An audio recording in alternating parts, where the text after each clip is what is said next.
जीवन में कर्म ही आपको कुछ दे सकते हैं ना, भगवान की भक्ति ही आपको दे सकती है। कई लोग क्रियाओं को ही भगवान की भक्ति मान बैठते हैं, इतना चढ़ा देंगे तो इतना मिल जाएगा, ये चक्कर में नहीं पड़ना है आपको। वो भी क्रिया आवश्यक है, अगर आपको भगवान ने दिया तो खूब आनंद से करो, लेकिन उसमें सबसे पहले सर्वोपरि भाव है। आप जो कर रहे हैं उसमें आपका मन तो है। और अगर आपके पास कुछ नहीं है तो इसका मतलब प्रभु तक जाने के लिए आप लायक नहीं है। नहीं महाराज, प्रभु तो भाव ही चाहिए। आपके पास कुछ भी नहीं है तो आपका मन का भाव तो है, वो दीजिए प्रभु को। तो यहां इंद्र ने वर्षा करवाई, यहां ब्रजवासी डरे। प्रभु ने कहा चिंता ना करो, दौड़े प्रभु, जिसकी पूजा की वही बचाएगा। और इत्युक्तवे केन हस्तेन कृत्वा गोवर्धनाचलम, भगवान ने 7 वर्ष की आयु में 21 किलोमीटर के विशाल गिरिराज पर्वत को अपने हाथ से उठाया और सबको नीचे बुला लिया, आ जाओ आ जाओ। पूरा ब्रज नीचे आ गया महाराज। ठाकुर जी ने कनिष्ठ का उंगली पर उसे धारण कर लिया। बोले गिरिराज धरन की जय। अब जैसे ही ठाकुर जी ने ऊपर वो गिरिराज जी धारण किया, सारे ब्रजवासी नीचे आ गए, ग्वाल बाल गैया सब। किसी ने कहा भैया डर नहीं लग रहा? बोले डर किस बात का? बोले नन्हा सा बालक है, हाथ इधर से उधर हो गया, तुम सब दब जाओगे। उन्होंने कहा भैया बाहर भी जाएंगे तो कौन से बच जाएंगे, बाहर इंद्र मार डालेगा, अंदर रहेंगे कम से कम कन्हैया के प्रेम में मर भी जाएंगे तो भी कोई गम नहीं है। पर हमें विश्वास है जब तक ये है हमें कुछ नहीं होगा। यहां 7 दिन तक भगवान ने गिरिराज क्यों रखा? उसका कारण है, ब्रजवासी इधर उधर मारे फंसे हुए लोग थे।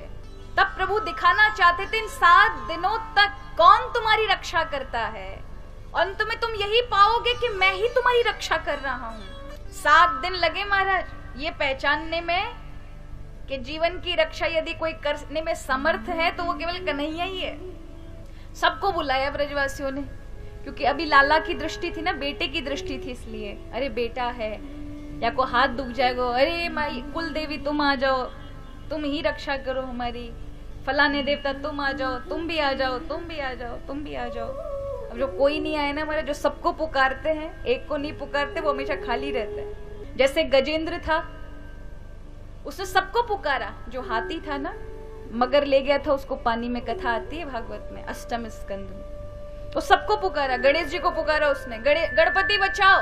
हाँ, वर्णन आता है कि उसने किसी को नहीं पुकारा, बाद में फिर लक्ष्मी जी ने उसे कहा कि भगवान को पुकार।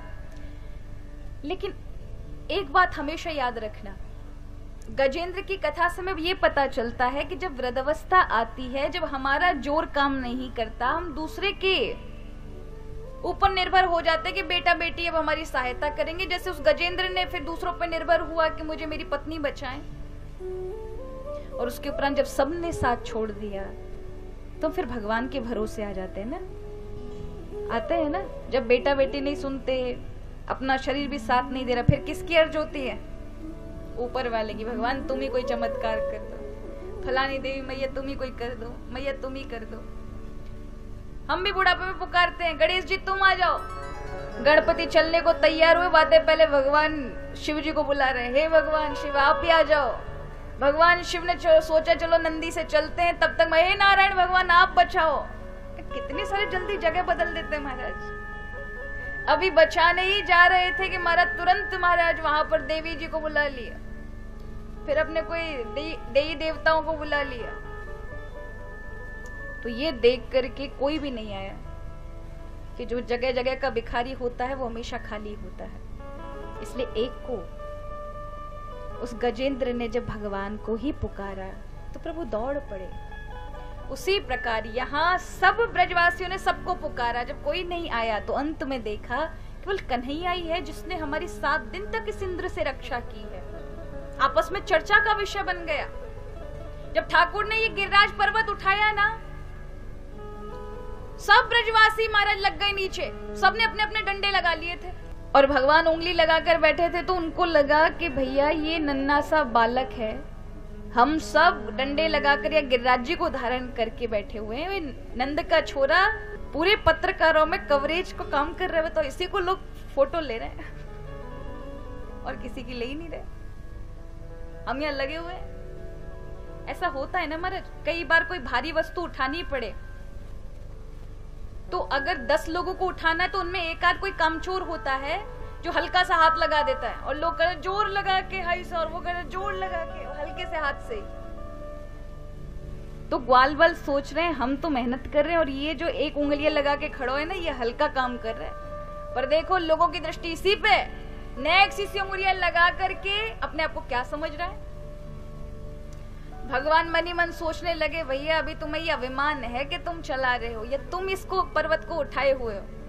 रात्रि में जब रात्रि आई और सब सो गए, डंडे कहां के कहां गिर पड़े महाराज, किसी को पता नहीं चला। जब सुबह उठे तो सबने देखा सबके डंडे गिरे पड़े हैं, सब ग्वाल बाल सो रहे हैं, सिर्फ और सिर्फ भगवान कृष्ण ही उस पूरे गिरिराज पर्वत को धारण की। तब तो सबने महाराज हाथ जोड़ लिए, लाला तू कौन है। भगवान ने जब देखा कि मुझे भगवान ना मान ले, तब कहा अरे ग्वाल बालो, जब ये देवता का पूजन किया था ना तो इस देवता ने मुझे कहा था कि वो मुझे अपनी शक्ति दे देंगे, इसलिए वो शक्ति मुझ में आ गई है।